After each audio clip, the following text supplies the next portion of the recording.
زموږ د ښار عالم لوی شخصیت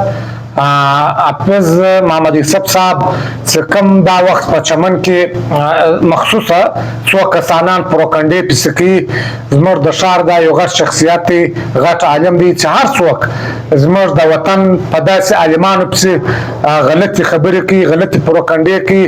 موږ د پیچۍ د جانبه د پیچۍ د طرفه موږ د هغه په سختو الفاظو سخته غندنه کوو یو څوک هېڅ راولاړېږي راځي په یو داسې شخصیت پسې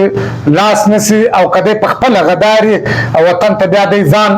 ثابته کوي په صفا باندې او بیا زموږ د ښار په یو داسې عالم پسې په یو داسې شخصیت پسې لکه حافظ یوسف صاحب هغه بیا په یو داسې تور باندې نیسي په یو داسې پروکنډه پسې کوي چې د هغه یو بنیاد نه او د هغه باقاعده ثبوت یعنې حافظ یوسف صاحب په خپله پرون په مدرسه کې شیر کړی دي چې دوی په کومه حواله باندې د کسانانو پروکنډه پسې کړې ده موږ پیچۍ په خپله ذاته